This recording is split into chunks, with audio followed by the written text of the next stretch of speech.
I think when you go into Toronto this year and you look at their goaltending, you got Matt Murray and you got Samsonov, two guys coming off of tough seasons looking for something to prove. And I think that was the motivation those two needed to really impress. They've both been great, top 10 goalies this year. Samsonov's top 5 in a few analytical categories, which, he's only played 12 games, but if he was playing at a starter's pace, we'd be talking potentially about a Vezina Trophy candidate right now, given some of his advanced stats. So he's come in there, he's done exactly what he needs to do, and now you got to wonder what his next contract's going to look like. But if I'm Toronto, I'm making sure he's there.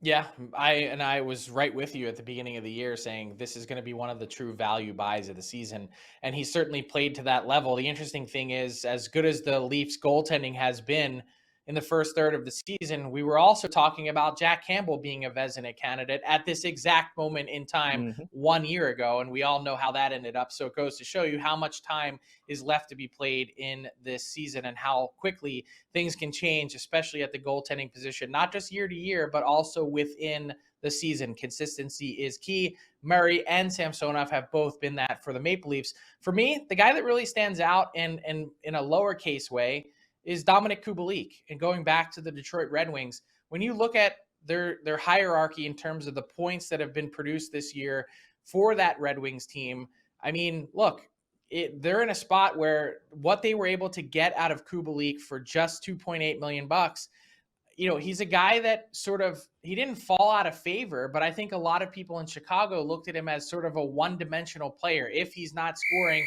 what's he doing for your team? And to step in at that price, pump in 10 goals in the first third of the season and 26 points, he's a guy that wasn't really sought after. Teams weren't clamoring to get, and just looks like a smart pickup for the Detroit Red Wings and no risk bet. And now as a guy that also is a pending UFA whenever his contract ends, that they're going to have to make a decision at some point. Is this guy going to be part of our future or not?